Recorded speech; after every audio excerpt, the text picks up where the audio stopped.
الحمدللہ وحدہ والصلاة والسلام علی من لا نبی بعدہ اما بعد فاعوذ باللہ من الشیطان الرجیم بسم اللہ الرحمن الرحیم۔ السلام علیکم ناظرین، صبح کی پرنور ساعتوں میں public news T V channel پر پروگرام صدائے قرآن لے کر ڈاکٹر محمد طاہر مصطفیٰ آپ کی خدمت میں حاضر۔ ناظرین کرام، جیسا کہ آپ جانتے ہیں کہ پروگرام صدائے قرآن الحمدللہ رب العالمین ہم نے بالکل ابتدائے قرآن سے شروع کیا تھا، الحمد سے شروع کیا تھا۔ اس کے بعد سبکن حرفن لفظن لفظن آج ہمارا سبق پہنچا ہے سورہ بقرہ کی آیت نمبر 122، 123 اور 124 تک۔ اے بنی اسرائیل، میری اس نعمت کو یاد کرو جس سے میں نے تمہیں سرفراز کیا تھا، اور یہ کہ میں نے تمہیں دنیا کی تمام قوموں پر فضیلت دی تھی، اور ڈرو اس دن سے جب کوئی کسی کے کام نہیں آئے گا، اور نہ ہی کسی سے کسی قسم کا فدیہ یا ہدیہ قبول کیا جائے گا، اور نہ ہی کسی کی سفارش کام آئے گی، اور نہ مجرموں کو کہیں سے کوئی مدد پہنچے گی۔ اور جب ابراہیم علیہ السلام کو ان کے رب نے کئی امور میں آزمایا یا ان کا امتحان لیا تو وہ اس میں کامیاب ٹھہرے، پورے اترے۔ اس وقت اللہ رب العزت نے ان سے فرمایا، میں تجھ کو لوگوں کا امام بناؤں گا۔ عرض کیا، کیا میری اولاد کو بھی اسی طرح سے نوازا جائے گا؟ فرمایا، ہاں، لیکن یہ میرا وعدہ ظالموں کے لیے نہیں ہوگا۔ ناظرین کرام، یہ ہمارا آج کا سبق ہے پروگرام صدائے قرآن میں۔ اگر ہم انبیاء کی تاریخ کا ناظرین کرام جائزہ لیتے ہیں تو تمام انبیاء کو آزمائشوں سے گزارا گیا، ان سے امتحان لیے گئے، اور تمام انبیاء پورے بھی اترے تھے کیونکہ وہ اللہ کے چنیدہ بندے تھے۔ لیکن ناظرین کرام، ہم دیکھتے ہیں کہ اس تاریخ انبیاء میں آزمائشوں کی اس داستان میں حضرت ابراہیم علیہ السلام جو کہ جد الانبیاء ہیں، ان سے اللہ رب العزت نے 3 بڑے کڑے امتحان لیے۔ پہلا امتحان یہ تھا ناظرین کرام کہ جب آپ نے اپنے معاشرے میں، اپنی سوسائٹی میں شرک کا رد کیا، بت پرستی کے خلاف جہاد کیا، اور بت خانے میں جا کر بتوں کو تہس نہس کر دیا، تو اس کی پاداش میں لمبی داستان ہے، میں مختصراً عرض کر رہا ہوں۔ اس کی پاداش میں نمرود نے ان کو آگ میں جلانے کا فیصلہ کیا، اور ادھر معاملہ کیا ہوا کہ بے خطر کود پڑا آتش نمرود میں عشق۔ آپ کود گئے آگ میں، لیکن اللہ رب العزت نے اپنے نبی کی لاج رکھنی تھی، حکم دے دیا، آگ کو اس کی فطرت کے خلاف حکم دے دیا۔ حالانکہ ناظرین کرام، آگ کا کام جلانا ہے، لیکن یا نار کونی بردم و سلام علی ابراہیم، حکم دے دیا کہ اے آگ، تیرے اندر میرا ابراہیم آ رہا ہے، اور اس کے لیے تم نے پھولوں کی طرح ٹھنڈی ہو جانا ہے۔ پہلی آزمائش یہ تھی، اور ابراہیم علیہ السلام ناظرین کرام اس میں پورے اترے۔ اور دوسری آزمائش کیا ہے؟ 95 برس کی عمر میں اللہ رب العزت نے آپ کو بیٹا عطا کیا، اسماعیل علیہ السلام۔ اور بیٹا عطا کرنے کے بعد ناظرین کرام اللہ نے امتحان کیا لیا، حکم دے دیا کہ اپنے بیٹے کو لے کر اور اس کی ماں کو لے کر، حضرت ہاجرہ علیہ السلام، ان دونوں کو لے کر سفر پہ چل پڑو، چلتے رہو۔ اور جب ایک لکو دک صحرا آ گیا، چٹیل میدان آ گیا، تو اللہ رب العزت نے حکم دے دیا کہ بس یہاں اپنے شیر خوار بیٹے اور اس کی ماں کو چھوڑ کر آپ واپس چلے جائیں۔ اللہ کا حکم تھا، کس کا دل کرتا ہے باپ کا کہ شیر خوار بیٹا ہو اور اہلیہ ہوں اور بے سہارا چھوڑ کے چلے جائیں؟ لیکن اللہ رب العزت نے وعدہ دیا تھا کہ میرا سہارا ہوگا نا، تم چھوڑ کے چلے جاؤ، اور آپ چھوڑ کے چلے گئے۔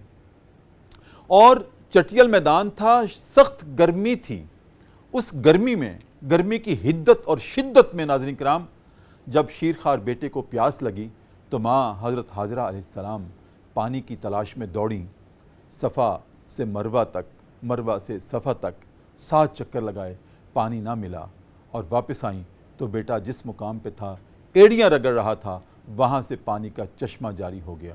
اور آپ نے کہا، زمزم ٹھہر جا، اتنا پانی فراوانی سے نکل رہا تھا کہ اس کو زمزم کہہ کے ٹھہرانا پڑا۔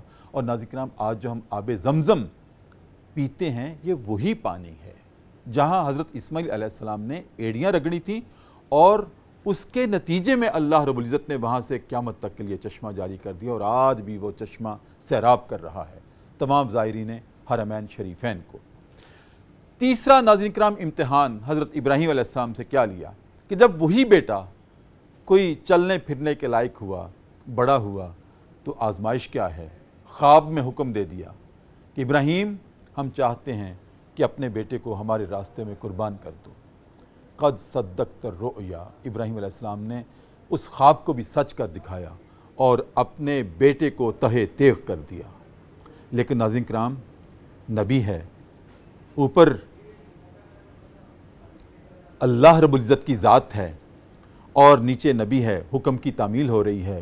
کون اپنے بیٹے کو ذبح کرتا ہے لیکن گردن پہ چھری چلا رہے ہیں، اور اللہ رب العزت نے چھری کو حکم دے دیا کہ تیرے نیچے میرا نبی ہے اور نبی کا بیٹا بھی نبی ہے، چلنا نہیں ہے، اور اللہ رب العزت نے اس کا نعم البدل بھیج دیا جس کی آج ہم عید الاضحیٰ پر قربانی کرتے ہیں۔ لہٰذا ان تینوں کڑے امتحانوں میں، آزمائشوں میں ناظرین کرام ابراہیم علیہ السلام پورے اترے۔ اب اس آزمائشوں کی داستان میں ہمارے لیے کیا سبق ہے، ہمارے لیے کیا صدائے قرآن ہے؟ اللہ رب العزت نے اپنے انبیاء سے بالعموم اور خلیل اللہ سے بالخصوص اتنے کڑے امتحان کیوں لیے؟ ہمارے لیے اس میں کیا اسباق ہیں؟ فکر و عمل کی تطہیر ہم کیسے کر سکتے ہیں؟ ناظرین کرام یہ ہمارا آج پروگرام صدائے قرآن کا موضوع ہے۔ ان آیات کی روشنی میں جو آج ہمارا سبق ہے سورہ بقرہ کی آیت نمبر 122، 123 اور 124، اور ان تمام اسباق پہ گفتگو کرنے کے لیے ناظرین کرام آج جو مہمان شخصیت ہیں پروگرام صدائے قرآن میں، میری دائیں جانب آپ ان کو سنتے رہتے ہیں۔ ہمارے پروگرام صدائے قرآن کا مستقل حصہ ہیں ماشاءاللہ، اور عالم ہیں، مفتی ہیں۔ آپ اتنی خوبصورت گفتگو کرتے ہیں دلیل کے ساتھ، مطالعے کے ساتھ، کہ وہ دلوں میں اترتی ہے، اور میری مراد ہے ناظرین کرام مفتی غلام یاسین نظامی۔ السلام علیکم ورحمۃ اللہ۔ وعلیکم السلام ورحمۃ اللہ۔ مفتی صاحب خیریت سے ہیں آپ؟ جی الحمدللہ، خوش آمدید پروگرام میں آئے۔ الحمدللہ۔ اور ناظرین کرام میری بائیں جانب ایک مرتبہ پھر ہماری درخواست پر تشریف لائی ہیں بارگاہ رسالت مآب صلی اللہ علیہ وآلہ وسلم میں گلہائے عقیدت پیش کرنے کے لیے، نذرانہ عقیدت پیش کرنے کے لیے، اپنے دل کی دھڑکنوں کو نظر رسول اللہ کرنے کے لیے شبانہ عباس۔ السلام علیکم ورحمۃ اللہ۔ وعلیکم السلام، کیا حال ہے؟ کیسی ہیں آپ؟ ٹھیک ہیں؟ الحمدللہ۔ بہت شکریہ ماشاءاللہ۔ کل آپ نے جس سوز اور گداز کے ساتھ کلام پڑھا تھا، تو آج ہماری پھر آپ نے درخواست کو قبول کیا، آپ کی آمد کا بہت شکریہ۔ بہت شکریہ۔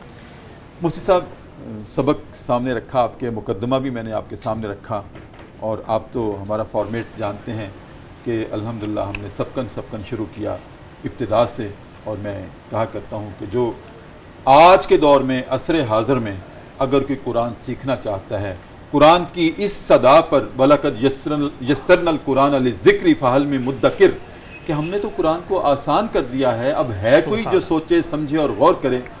اس قرآن کی صدا پر اگر کوئی لبیک کہنا چاہتا ہے تو میں سمجھتا ہوں کہ پبلک نیوز ٹی وی کا یہ پروگرام صدائے قرآن اس کے لیے انمول تحفہ ہے۔ بے شک بے شک۔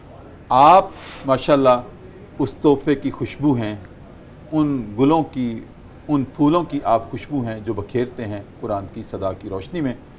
تو عرض یہی کرنا ہے آپ سے مفتی صاحب کہ جو اللہ رب العزت نے حضرت ابراہیم علیہ السلام سے اتنے کڑے امتحان لیے کہ جو باقی انبیاء سے ان آزمائشوں سے نہیں ان کو گزارا گیا، اس کے پیچھے حکمت کیا تھی؟ بسم اللہ الرحمن الرحیم۔ قبلہ ڈاکٹر صاحب بہت بہت شکریہ۔ بلا شبہ یہ پروگرام جو ہے صدائے قرآن کے نام سے، یہ در حقیقت اس پروگرام کے ذریعے ہم لوگ اللہ کی اس سنت پر عمل کر رہے ہیں۔ الرحمن علم القرآن، رحمان وہ ہے جس نے قرآن سکھایا، تو قرآن سکھانا در حقیقت اللہ کی سنت مبارکہ ہے۔ دوسرے مقام پہ دیکھا جائے اللہ کے پیارے حبیب صلی اللہ علیہ وآلہ وسلم آپ فرماتے ہیں کہ جو آدمی قرآن سیکھتا اور سکھاتا ہے وہ میرا محبوب ہے۔ سبحان اللہ۔ تو مطلب یہ ہے کہ قرآن سکھانا در حقیقت اللہ کے پیارے رسول کا محبوب ہونا ہے، سبحان اللہ۔ اور قرآن سیکھنا یہ بھی اللہ کے پیارے رسول کا محبوب ہونا ہے۔ آپ کا یہ پلیٹ فارم، آپ کا یہ پروگرام اور آپ کا یہ چینل ہے، یہ در حقیقت اس کار خیر میں بڑھ چڑھ کر حصہ لے رہا ہے۔ اللہ تبارک و تعالیٰ ان کی کاوش کو قبول فرمائے اور اس پروگرام کو تسلسل کے ساتھ، کیونکہ ابھی تک یہ تسلسل کے ساتھ جاری ہے، اسے استقامت نصیب فرمائے۔ مجھ سے میں اپنا جو سوال آپ کے سامنے رکھا اس میں ایک چھوٹی سی اور بات بھی شامل کر دوں تاکہ پھر مجموعی انداز میں آپ کی طرف سے جواب آ جائے ہمارے ناظرین کے لیے۔ ایک تو میں نے عرض کیا تھا کہ اس میں حکمت کیا تھی، دوسرا یہ ہے کہ امتحان، آزمائشیں کسی شخص سے اس وقت لی جاتی ہیں جب اس کے بارے میں کچھ جاننا معلوم ہو۔ میں اس سے امتحان لیتا ہوں، اس سے اسیس کرنا چاہتا ہوں، جائزہ لینا چاہتا ہوں، کتنا علم رکھتا ہے، کتنا فکر رکھتا ہے، کتنا تدبر رکھتا ہے، کتنا تجزیہ رکھتا ہے۔ تو امتحان یا آزمائش تو اس کی ہوتی ہے جس کے بارے میں کچھ معلوم کرنا ہو۔ تو اللہ کی ذات وہ تو دلوں کے حال کو جانتی ہے، وہ تو علیم و خبیر ہے، وہ تو خلاؤں میں کیا ہے، زمین کی گہرائیوں میں کیا ہے، سب کچھ جانتی ہے۔ اب ابراہیم علیہ السلام کے بارے میں کہ وہ تو امتحان پہ پورے تو اترے لیکن اللہ کو تو معلوم تھا، اس کے باوجود اس میں کیا حکمت تھی؟ بسم اللہ الرحمن الرحیم۔ آپ نے ماشاءاللہ بڑا خوبصورت مقدمہ پیش کیا ہے۔ اللہ تبارک و تعالیٰ دیکھا جائے نا تو آپ نے ان آیات مقدسہ کے اندر جتنے بھی موضوعات تھے ان تمام موضوعات کا احاطہ کیا ہے۔ اللہ تبارک و تعالیٰ آپ کے علم و عمل اور عمر میں برکت فرمائے۔ اور آپ نے میرا بڑا خوبصورت تعارف کروایا ہے، میں اس قابل تو نہیں ہوں لیکن آپ کی شفقت ہے، آپ کی نظر عنایت ہے، آپ کے محاسن زیادہ ہیں، میرے الفاظ کم ہیں۔ اللہ پاک آپ کے جذبے کو میرے حق میں منظور و مقبول فرمائے۔ جہاں تک تعلق ہے آپ کے سوال کا، بڑا اچھا سوال ہے۔ اس سوال کے اندر صدائے قرآن یہی ہے کہ اللہ تبارک و تعالیٰ کو ایسا نہیں ہے کہ اللہ تبارک و تعالیٰ کو سیدنا ابراہیم علیہ السلام کی حقیقت کا علم نہیں ہے، وہ جانتا ہے۔ بالکل جس طرح کہ آپ نے اپنے سوال کے اندر بھی اس بات کو بیان فرمایا، وہ علیم ہے، خبیر ہے، صرف علیم نہیں ہے بلکہ علیم بذات الصدور ہے، وہ دلوں کے بھیدوں کا جاننے والا ہے، خیال بھی گزر جائے۔ سبحان اللہ، سبحان اللہ۔ لیکن یہاں پر سوال یہ پیدا ہوتا ہے پھر ان کے ساتھ آزمائشیں اور امتحانات میں ان کو کیوں گزارا جا رہا ہے، کیوں لی جا رہی ہیں؟ اچھا، سب سے پہلی بات تو یہ ہے کہ ہمیں اس بات کو سمجھنا چاہیے کہ انبیاء اعظام جو ہیں یہ عالم میثاق سے ہی اللہ کے مقبول بھی ہیں اور اللہ کے محبوب بھی ہیں۔ بالکل در حقیقت اللہ تبارک و تعالیٰ ان آزمائشوں کے ذریعے اپنے انبیاء اعظام کو یہ اصل میں ہمیں اس بات کا درس دینا چاہتا ہے کہ آزمائش جو ہے یہ در حقیقت اللہ تبارک و تعالیٰ کی سنت ہے۔ اللہ تبارک و تعالیٰ اس سنت کے ذریعے در حقیقت بندوں کی اخلاقی تربیت فرماتا ہے اور ان کو وہ مقام اور مراتب عطا فرماتا ہے جو صلاحیتیں اللہ تبارک و تعالیٰ نے ان کے اندر پیدا فرمائی ہیں، ان کے ذریعے اللہ تبارک و تعالیٰ ان صلاحیتوں کو اجاگر فرماتا ہے۔ اب اگر دیکھا جائے نا اس آیہ مبارکہ کے اندر ایک لفظ ہے ربہ، وَإِذِ ابْتَلَىٰ إِبْرَاهِيمَ رَبُّهُ، ربہ کہہ کر اللہ تبارک و تعالیٰ نے اس سارے کے سارے عقدے کو حل فرما دیا ہے۔ آپ کا رب، آپ کے رب نے جب سیدنا ابراہیم علیہ السلام کی آزمائش کی، یعنی ان کے رب نے جب ان کی آزمائش کی، دیکھا جائے نا اب آزمائش کے اندر کتنا خوبصورت سلسلہ ہے۔ ممتحن جو ہے وہ اللہ رب العالمین کی ذات ہے۔ سبحان اللہ۔ اللہ تبارک و تعالیٰ کے جو اسماء حسنی ہیں ان میں سے ایک نام رب بھی ہے۔ رب کا مطلب ہے تربیت کرنے والا۔ تو در حقیقت یہ آزمائش جو ہے اللہ تبارک و تعالیٰ اس آزمائش کے ذریعے اپنے بندوں کی تربیت فرماتا ہے اور ان کو وہ مقام اور مرتبے عطا فرماتا ہے کہ جو مقام اور مرتبے دنیا والوں کی نظر میں کوئی اہمیت نہیں رکھتے۔ دنیا والے ان مقام اور ان مراتب کے حوالے سے طرح طرح کی باتیں کرتے ہیں، حالانکہ دیکھا جائے اللہ تبارک و تعالیٰ ان مقبول بندوں کے ذریعے ان کے ہدایت کا سامان بھی فراہم کر رہا ہے، ان کی رہنمائی کا سامان بھی فراہم کر رہا ہے۔ اب یہاں پر ایک اور بات ہے، اللہ تبارک و تعالیٰ اس آزمائش کے ذریعے یہ بھی ہمیں درس دینا چاہتا ہے کہ آزمائش جب آئے تو آزمائش کے اندر بندے کا صدق وہ بھی دیکھا جاتا ہے اور بندے کا خلوص وہ بھی دیکھا جاتا ہے۔ آزمائش کا بنیادی مقصد یہی ہے کہ جب آزمائش آئے گی تو آزمائش کے اندر یہ بندہ کتنا صابر رہتا ہے، کتنا شاکر رہتا ہے، در حقیقت یہ مقصد ہے۔ اور اس آزمائش کے ذریعے سیدنا ابراہیم علیہ السلام کو آزمانا مقصود نہیں ہے، ان کو پرکھنا مقصود نہیں ہے، بلکہ اس آزمائش کے ذریعے ہماری تربیت کرنا مقصود ہے کہ اے سیدنا ابراہیم علیہ السلام کے نام لیواؤ، اپنی نسبت سیدنا ابراہیم علیہ السلام کی طرف کرنے والوں، اگر تم چاہتے ہو کہ اللہ کے محبوب بن جاؤ، پھر جب تمہارے اوپر آزمائشیں آئیں، تمہیں تکلیفوں کا سامنا کرنا پڑے، تم نے کیا کرنا ہے؟ اللہ کی بارگاہ میں صبر اور شکر سے کام لینا ہے۔ اگر صبر اور شکر سے کام لوگے، اللہ تبارک و تعالیٰ تمہیں اپنا محبوب اور اپنے مقبول بندوں کی فہرست میں شامل فرما دے گا۔ ان کے تو درجے بلند ہوں گے سبحان اور اللہ، ہماری تربیت ہوگی، ہماری تربیت ہو جائے گی۔ اور یہ صدائے قرآن ہے۔ یہ صدائے قرآن ہے در حقیقت۔ اس سے آپ کی اجازت سے ایک وقفہ جی لے لوں۔ جی جی ناظرین کرام، جناب مفتی غلام یاسین نظامی نے بہت خوبصورت آغاز کیا آج کی گفتگو کا کہ حضرت ابراہیم علیہ السلام سے یا انبیاء سے جو آزمائشیں لی گئیں ان کو پرکھنا مقصود نہیں تھا۔ اللہ رب العزت کی ذات تو علیم بذات الصدور ہے، وہ تو دلوں کے حال کو جانتی ہے، لہٰذا ان آزمائشوں سے انبیاء کو نمونہ بنا کر انسانیت کے سامنے پیش کرنا مقصود ہے کہ جس طرح میرے نبی آزمائشوں سے پورا اترے ہیں، اگر تمہارے اوپر کوئی اس طرح کے حالات آ جائیں تو تم نے بھی اگر ان کے نام لیواؤں میں رہنا ہے تو اسی راستے پر چلنا پڑے گا۔ ناظرین کرام، وقفہ ہے اور وقفے میں ہم جایا کرتے ہیں دربار رسالت میں اور اپنے نبی کریم صلی اللہ علیہ وآلہ وسلم کی ذات اقدس پر درود کریم کا نذرانہ پیش کرتے ہیں اور واپس۔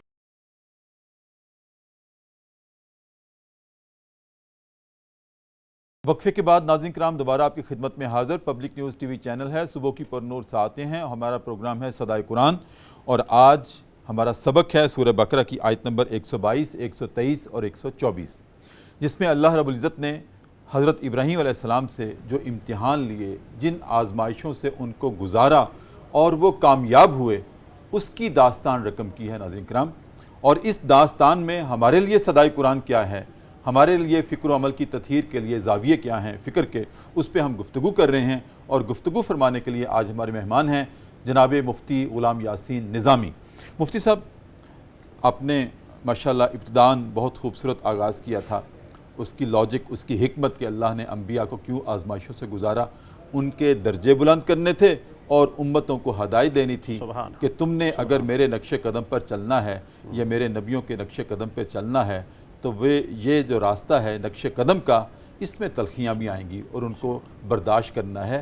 اور اللہ رب العزت نے اپنے انبیاء کو ایک نمونہ بنا کر انسانیت کے سامنے رکھا ہے۔ بے شک بے شک۔ مجھ سے صاحب آگے بڑھتے ہیں کہ اللہ رب العزت نے جب ابراہیم علیہ السلام کو آزمائشوں سے گزارا اور وہ اس میں پورے اترے، کامیاب ہوئے، تو پھر اللہ نے بھی ان سے ایک وعدہ کیا کہ ابراہیم اب میں تمہیں زمانے کا امام بناؤں گا، تمہیں لوگوں کا امام بناؤں گا، امام الناس بناؤں گا۔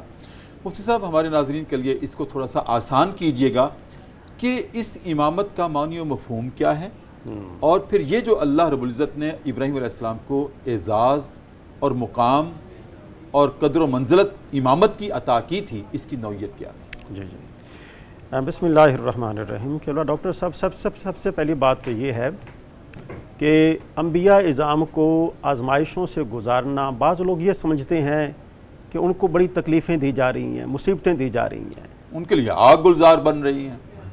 وہ یہ سمجھتے ہیں کہ ان کے ذریعے اللہ تبارک و تعالیٰ اپنے محبوب بندوں کو دکھ اور مصیبت میں مبتلا کرتا ہے، لیکن اللہ تبارک و تعالیٰ نے ایسے لوگوں کا جواب اپنی ان آیات مقدسہ کی صورت میں دیا ہے۔ ایسا بالکل نہیں ہے۔ در حقیقت جس طرح کہ آپ نے اپنی انٹرو کے اندر بھی یہ آیہ مبارکہ پڑھی تھی، قُلْنَا يَا نَارُ كُونِي بَرْدًا وَسَلَامًا عَلَىٰ إِبْرَاهِيمَ۔ تو مطلب یہ ہے کہ جب بندہ اللہ کی رضا کے مطابق اپنی زندگی گزارتا ہے، پھر اللہ تبارک و تعالیٰ زندگی کے قدم قدم پر اس بندے کی رہنمائی فرماتا ہے، اس کے لیے ہدایت کے راستے جو ہیں وہ اپنے آپ کھلتے جاتے ہیں۔ اب سیدنا ابراہیم علیہ السلام کی یہ حیات مبارکہ جو ہے یہ ہمارے لیے کامل نمونہ ہے۔ اور اگر آپ دیکھا جائے نا، سیدنا ابراہیم علیہ السلام کی ساری زندگی یہ قربانیوں سے عبارت ہے۔ جی بالکل۔ سب سے پہلی بات تو یہ ہے کہ اگر دیکھا جائے نا، سیدنا ابراہیم علیہ السلام کی حیات مبارکہ کو دیکھا جائے، آپ کی حیات مبارکہ کے اندر بہت ساری ایسی چیزیں ہیں کہ جن سے انسان محبت کرتا ہے، ان محبت والی چیزوں سے آپ کو آزمایا گیا، اور بہت ساری ایسی چیزیں ہیں کہ جن سے انسان خطرہ محسوس کرتا ہے، ان خطرے والی چیزوں سے بھی آپ کو آزمایا گیا۔ جس طرح کے مفسرین اعظام نے بہت ساری ایسی چیزیں ہیں کہ جو آپ کے امتحانات یا آپ کی آزمائشوں کی صورت میں جن کو بیان کیا ہے۔ مثال کے طور پر آپ کا اپنے بچے کو ذبح کرنا، نمرود کی آتش نمرود کے اندر آپ کو داخل کیا جانا، اور اس کے علاوہ عرب کے بے آب و گیاہ ریگستان میں آپ کا اپنی زوجہ محترمہ کو اور شیر خوار بچے کو وہاں پر چھوڑ کر آنا۔ اس کے علاوہ بہت سارے ایسی احکام شریعت ہیں کہ جن کے اوپر ہم لوگ عمل کرتے ہیں. مثال کے طور پر ناخنوں کا تراشنا اور دانتوں کو مسواک سے صاف کرنا، حج و زکوٰۃ وغیرہ کے یہ جملہ مناسک جو ہیں یہ آپ کی تعلیمات کے اندر شامل ہیں. جی بالکل. تو اللہ تبارک و تعالیٰ نے ان آزمائشوں کے ذریعے سیدنا ابراہیم علیہ السلام کو یہ مقام اور یہ مرتبہ عطا فرمایا. قال انی جاعلک للناس اماما. اللہ تبارک و تعالیٰ فرماتا ہے کہ میں اب آپ کو تمام لوگوں کا امام بنانے والا ہوں. مفسرین اعظام نے اس آیہ مبارکہ کی وضاحت کے اندر یہ لکھا ہے کہ تمام کے تمام لوگ، خواہ وہ مشرک ہوں، خواہ وہ یہودی ہوں، خواہ وہ عیسائی ہوں، اور وہ سارے کے سارے سیدنا ابراہیم علیہ السلام کی طرف اپنی نسبت کرنے میں فخر محسوس کرتے ہیں. تو در حقیقت یہ اللہ تبارک و تعالیٰ کا یہ فرمان ہے اور اس فرمان کی یہ عملی صورت ہے کہ سارے کے سارے لوگ جو ہیں ان کی طرف نسبت کرنے میں بھی فخر محسوس کرتے ہیں اور سیدنا ابراہیم علیہ السلام کو اپنا جد کہنے میں بھی فخر محسوس کرتے ہیں. اب ہماری مثال لے لیجئے. ہمارے کریم آقا صلی اللہ علیہ وآلہ وسلم کو اللہ تبارک و تعالیٰ نے فرمایا اتبع ملت ابراہیم حنیفا. اے میرے حبیب صلی اللہ علیہ وآلہ وسلم، آپ بھی ابراہیم علیہ السلام کی ملت، وہ ملت کیا ہے؟ وہ دین حنیف ہے، آپ بھی اس کی پیروی کیجیے. تو ہماری شریعت کے اندر دیکھا جائے بہت ساری ایسی چیزیں ہیں جو سیدنا ابراہیم علیہ السلام کی طرف منسوب ہیں، اور وہ چیزیں جو ہیں وہ ہماری شریعت کے اندر بھی داخل ہیں. تو در حقیقت اللہ تبارک و تعالیٰ نے اس امامت کے ذریعے ہمیں اس بات کا درس دیا ہے کہ جو لوگ اللہ کی رضا کے مطابق زندگی گزارتے ہیں، اللہ تبارک و تعالیٰ دنیا میں بھی ان کو امامت کے مرتبے پر سرفراز فرماتا ہے اور آخرت میں بھی اللہ تبارک و تعالیٰ ان کو امامت کے مرتبے پر سرفراز فرمائے گا. اللہ کے پیارے حبیب صلی اللہ علیہ وآلہ وسلم امام الانبیاء ہیں، سید الانبیاء ہیں، لیکن آپ سیدنا ابراہیم علیہ السلام کی طرف اپنی نسبت کرنے میں فخر محسوس کرتے ہیں. تو دیکھا جائے در حقیقت یہ سیدنا ابراہیم علیہ السلام کے لیے کتنا بڑا اعزاز ہے کہ امام الانبیاء کی ذات جو ہے وہ بھی اپنی نسبت اور اپنی امت کی نسبت ان کی طرف فخر کرنے میں فخر محسوس کرتی ہے. تو در حقیقت یہ وہ امامت کا صلہ ہے جو اللہ تبارک و تعالیٰ نے ان کو عطا فرمایا ہے. اب دوسری بات یہ ہے، یہ تو امامت کی ایک نوعیت ہوگی. دوسری امامت کی نوعیت یہ ہے، اس امامت سے مراد ہے نبوت. اللہ تبارک و تعالیٰ نے سیدنا ابراہیم علیہ السلام کی امت میں، ایک روایت کے اندر ہے کہ 1,10,000 کے قریب کم و بیش انبیاء اعظام جو ہیں وہ سیدنا ابراہیم علیہ السلام کی آل میں سے نبی ہیں. تو آپ اندازہ لگا لیجیے، اسی وجہ سے سیدنا ابراہیم علیہ السلام کو جد الانبیاء کہا جاتا ہے. سیدنا ابراہیم علیہ السلام کو اللہ تبارک و تعالیٰ نے یہ شرف عطا فرمایا ہے کہ اتنے کثیر تعداد میں نبی، اور دیکھا جائے امام الانبیاء بھی تو سیدنا ابراہیم علیہ السلام کی آل اولاد میں سے ہے. تو کیا یہ شرف کافی نہیں ہے؟ کیا یہ سیدنا ابراہیم علیہ السلام کی عظمت کے لیے کافی نہیں ہے کہ نبی کریم صلی اللہ علیہ وآلہ وسلم آپ بھی ان کی آل اولاد میں سے ہیں؟ تو در حقیقت یہ وہ امامت کی نوعیت ہے جو اللہ تبارک و تعالیٰ نے سیدنا ابراہیم علیہ السلام کو عطا فرمائی ہے. پہلی شریعت کی نوعیت یعنی شریعت کے احکام کے ذریعے، اور دوسری نوعیت جو ہے وہ نبوت کے ذریعے. اللہ تبارک و تعالیٰ نے ان دونوں صورتوں میں سیدنا ابراہیم علیہ السلام کو امامت کا عالی منصب عطا فرمایا ہے. صاحب آپ نے ارشاد فرمایا کہ امامت سے مراد نبوت ہے. جی جی. نبوت تو تمام انبیاء کو دی گئی. ہاں جی. تو اس امامت کی پھر خصوصیت کیا ہوگی؟ اس امامت کی خصوصیت یہ ہے، جس طرح کہ میں نے ابھی عرض کیا، اس امامت کی خصوصیت یہ ہے کہ اس کے اندر وہ تعلیمات ہیں جو سیدنا ابراہیم علیہ السلام کی ہیں. اب آپ دیکھیے جس طرح کہ ہم لوگ حج کرتے ہیں، اب حج کے اندر بہت سارے ایسے مناسک ہیں کہ جن کا تعلق جو ہے وہ سیدنا ابراہیم علیہ السلام کی ذات بابرکات کے ساتھ ہے. سیدنا ابراہیم علیہ السلام کی ذات بابرکات کے ساتھ ہے، آپ کے صاحبزادے کی ذات کے ساتھ ہے، اور آپ کی زوجہ محترمہ کی ذات بابرکات کے.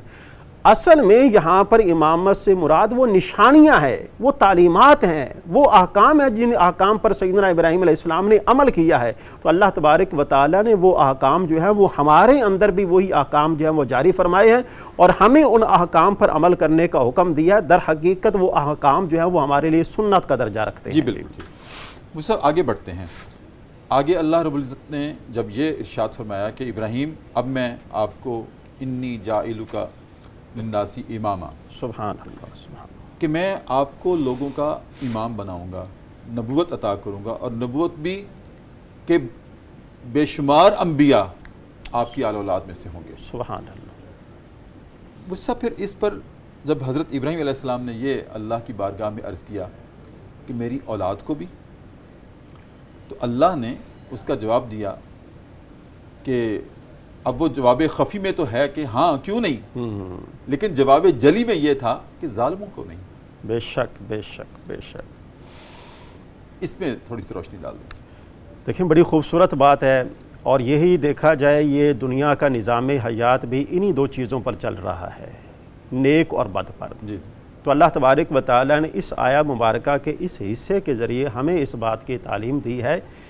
پہلی تعلیم تو یہ ہے، ہمیں اس بات کو سمجھنا چاہیے کہ جب سیدنا ابراہیم علیہ السلام نے دعا کی تو اللہ تبارک و تعالیٰ نے، بعض لوگ کہتے ہیں کہ نہیں، وہ دوسرے حصے کو لیتے ہیں، لا ینال احد الظالمین، حالانکہ وہ یہ نہیں سمجھتے کہ اللہ تبارک و تعالیٰ نے ان کی دعا کو قبول بھی فرمایا ہے۔ میں نے کہا نا کہ جواب خفی میں تو کہا کیوں نہیں؟ سبحان اللہ، سبحان اللہ، کیوں نہیں؟ کیوں نہیں؟ سبحان اللہ، اعزاز دوں اللہ گا۔ تبارک و تعالیٰ نے ان کی اولاد کو یہ اعزاز بخشا ہے۔ جی بالکل، بے شمار انبیاء اعظام، رسولان اعظام وہ ان کی آل اولاد میں سے ہیں۔ صحیح۔ اور دوسرے نمبر پر دیکھا جائے نبی کریم صلی اللہ علیہ وآلہ وسلم بھی آپ کی آل اولاد میں سے ہیں۔ امامت در حقیقت ایک بڑا اعلیٰ منصب ہے، اور اس اعلیٰ منصب پر فائز ہونے کے لیے کچھ شرائط ہیں، اور وہ شرائط بھی مفسرین اعظام نے اپنی کتابوں کے اندر بیان فرمائے ہیں۔ تفسیر قرطبی کے اندر اس بات کو بیان کیا گیا ہے، امام وہ ہوتا ہے کہ جس کا دامن کبیرہ گناہوں سے داغدار نہ ہو۔ اللہ، اب دیکھا جائے نا، ہر آدمی اس منصب کا اہل نہیں ہے، اس کی اہلیت کی کچھ شرائط ہیں۔ اب ان شرائط میں سے پہلی شرط یہ ہے، دوسرے نمبر پر یہ ہے کہ احسان و فضل کی صفات سے متصف ہو، یعنی زندگی کا قدم قدم، ہر لمحہ لمحہ وہ اللہ کا شکر ادا کرنے والا ہو۔ سبحان یہ زندگی جو ہے وہ در حقیقت اللہ کی امانت ہے۔ ہم لوگ جس طرح دیکھا جائے نا، سانس لیتے ہیں، ایک ناک کے دو نتھنے ہیں، ایک نتھنے سے سانس آ رہا ہے اور دوسرے سے سانس واپس جا رہا ہے۔ سانس کا آنا یہ بھی شکر کا متقاضی ہے، اور سانس کا جانا یہ بھی شکر کا متقاضی ہے۔ ایسے اور در حقیقت دیکھا جائے یہ شکر کرنا جو ہے یہ در حقیقت ہماری بندگی کا تقاضا بھی ہے۔ اس کے ساتھ ساتھ تیسری صفت ان کی یہ بیان کی گئی ہے کہ حکومت کی ذمہ داریوں کو بجا لانے کی طاقت بھی رکھتے ہوں۔ امور سلطنت، امور سلطنت، مہارت ہونی چاہیے، ان کے اندر فہم قابلیت ہونی چاہیے۔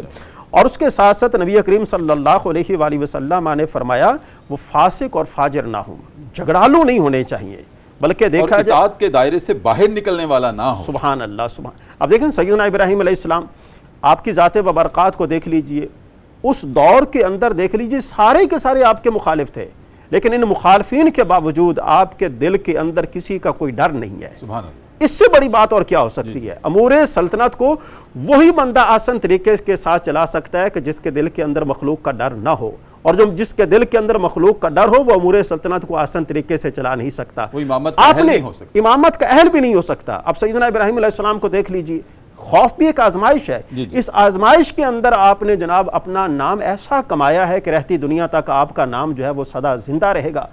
اس خوف کے عالم میں آپ نے کسی کے سامنے اس کی بات کو تسلیم نہیں کیا۔ آپ نے فرمایا جو بندہ رب سے ڈرنے والا ہو اسے دنیا جہان کے کسی فرد سے ڈرنے کی ضرورت نہیں ہے۔ تو در حقیقت یہی وہ امامت کا منصب ہے جس کی طرف اس آیہ مبارکہ کے ذریعے اللہ تبارک و تعالی نے ہماری رہنمائی کی ہے، اور ساتھ ہی ساتھ یہ بھی بیان فرما دیا ہے کہ ان کے علاوہ جتنے بھی لوگ ہیں جو شریعت کے احکام کی خلاف ورزی کرنے والے ہیں، جو اللہ کی اطاعت نہیں کرتے، فاسق یعنی کبیرہ گناہوں کا ارتکاب کرنے والے ہیں، جو ان کے ساتھ یہ وعدہ نہیں ہے، ان کے ساتھ یہ وعدہ نہیں ہے۔ تو در حقیقت اس آیہ مبارکہ میں صدائے قرآن یہ ہے کہ اللہ تبارک و تعالیٰ نے ان کی دعا کو قبولیت کا شرف بھی عطا فرمایا، اور شرف کیا ہے؟ تمام انبیاء اور رسولان اعظام میں سے بے شمار جو ہیں ان کی آل اولاد میں سے ہیں۔ اور دوسرا یہ ہے کہ اللہ تبارک و تعالیٰ جو نیک ہیں، جو ان کی پیروی کرنے والے ہوں گے، ان کی اطاعت کرنے والے ہوں گے، وہی لوگ سرفراز ہوں گے، اور جو ان کی پیروی نہیں کریں گے وہ اس منصب کے اہل نہیں ہیں، اور اس وعدے میں وہ دائرے وہ میں شامل نہیں نہیں آتے۔ ہیں۔ بہت شکریہ مفتی صاحب، بہت اعلیٰ آپ نے اس کی وضاحت فرمائی۔ ناظرین کرام، ایک مرتبہ پھر وقفہ ہے پروگرام صدائے قرآن میں، اور ہم چلتے ہیں دربار رسالت میں، اور اپنے نبی کریم صلی اللہ علیہ وآلہ وسلم کی ذات اقدس پر والہانہ انداز میں، بارفتگی کے ساتھ، محبت کے ساتھ، الفت کے ساتھ، اور دل کی ایسی کیفیت کے ساتھ کہ جو دربار رسالت میں ہماری حاضری لگا دے، درود کریم کا نذرانہ پیش کرتے ہیں اور واپس آتے ہیں۔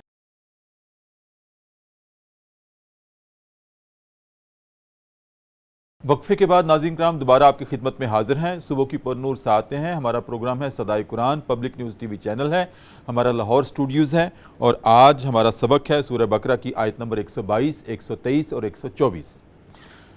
مفتی صاحب، ہمارے پروگرام کے بس وائنڈ اپ ہے، بس 1-1.5 منٹ ہے، تو اس میں آپ ارشاد فرما دیں ہمارے ناظرین کی رہنمائی کے لیے، برکت کے لیے، پیغام کے طور پر بھی، کہ شروع میں اللہ رب العزت نے ان آیات کا آغاز کیا، اے بنی اسرائیل یاد کرو میرے اس احسان کو، اور اس کے بعد جد الانبیاء کی داستان شروع کر دی. سبحان اللہ، کیا بات ہے. دونوں کی تطبیق کیا ہے؟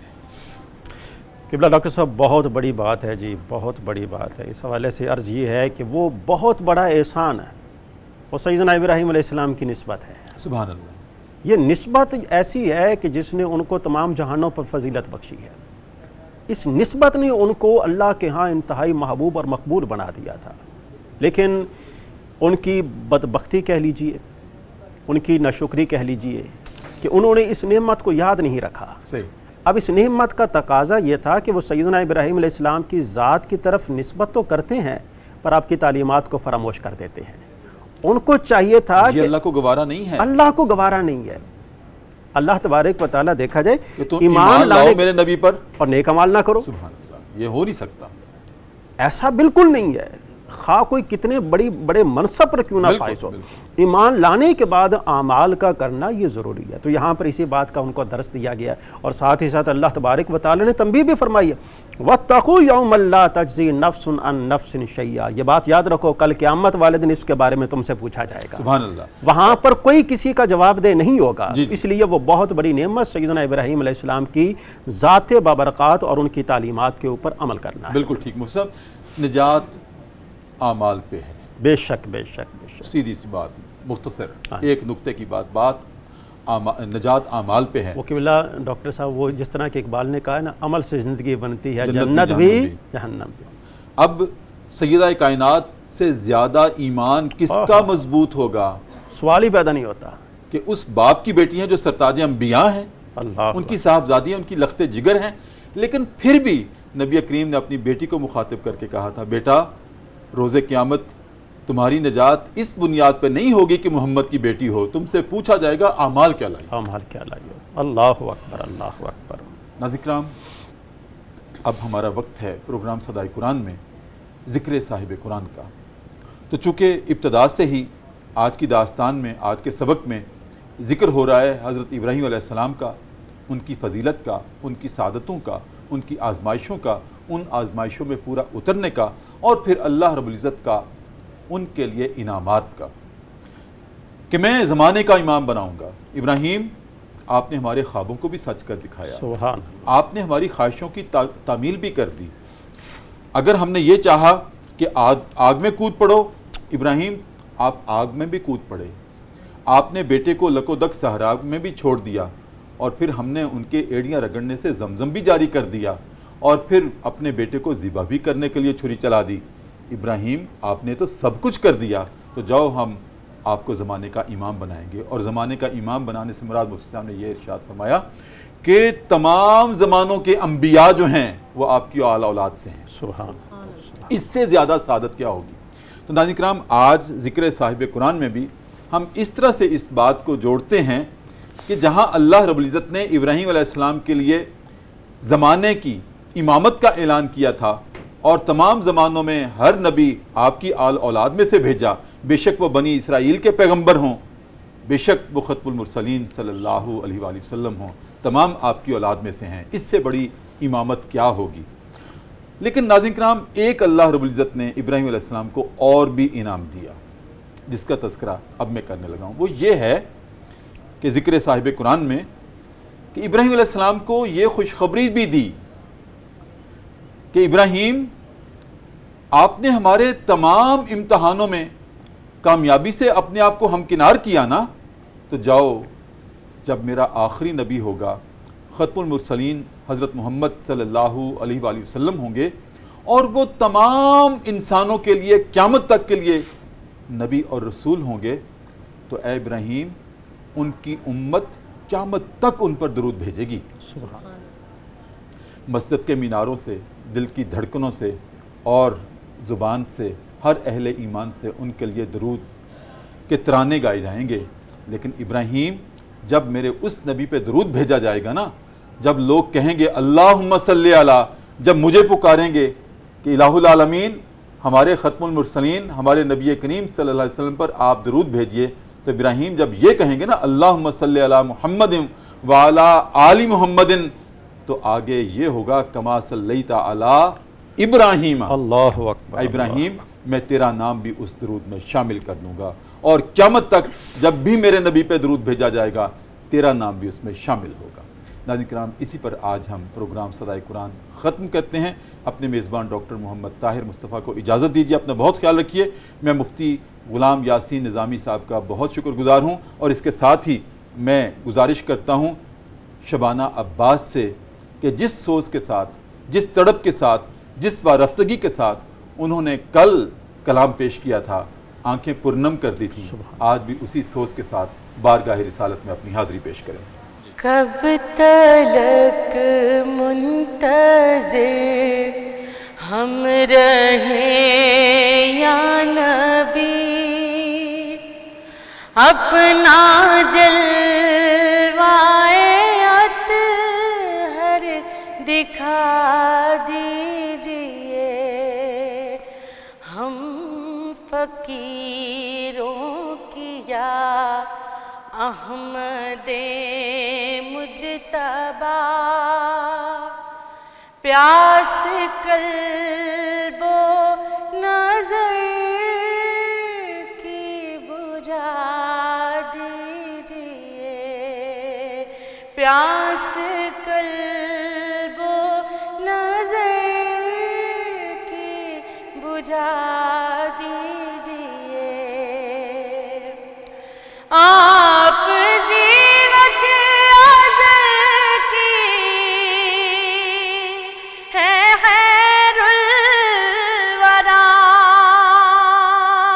آپ رونق ابد کی ہے صلی علی، آپ خیر البشر وجہ کون و مکان، پار بیڑا ہمارا لگا دیجئے، پار بیڑا ہمارا لگا دیجئے، ہم فقیروں کیا احمد مجتبی، پیاس قلب و نظر کی بجھا دیجئے،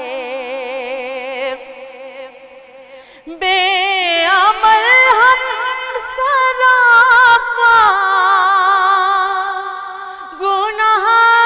گنہگار ہیں، رنجشوں مشکلوں میں گرفتار ہیں، ہم کرم کے تمہارے طلبگار ہیں، آہنگریاں سے ہم کو جلا دیجئے، آہنگریاں سے ہم کو جلا دیجئے، فقیروں کیا احمد مجتبی، پیاس قلب و نظر کی بجھا دیجئے، سب سے اونچا ہے رتبہ میں رتبہ تیرا، چومتے ہیں ملائک بھی روضہ تیرا، چاہتے دل ہیں سر میں سودا تیرا، در پہ عشرت کو اپنے بلا لیجئے، کب تلک منتظر ہم رہیں یا نبی، اپنا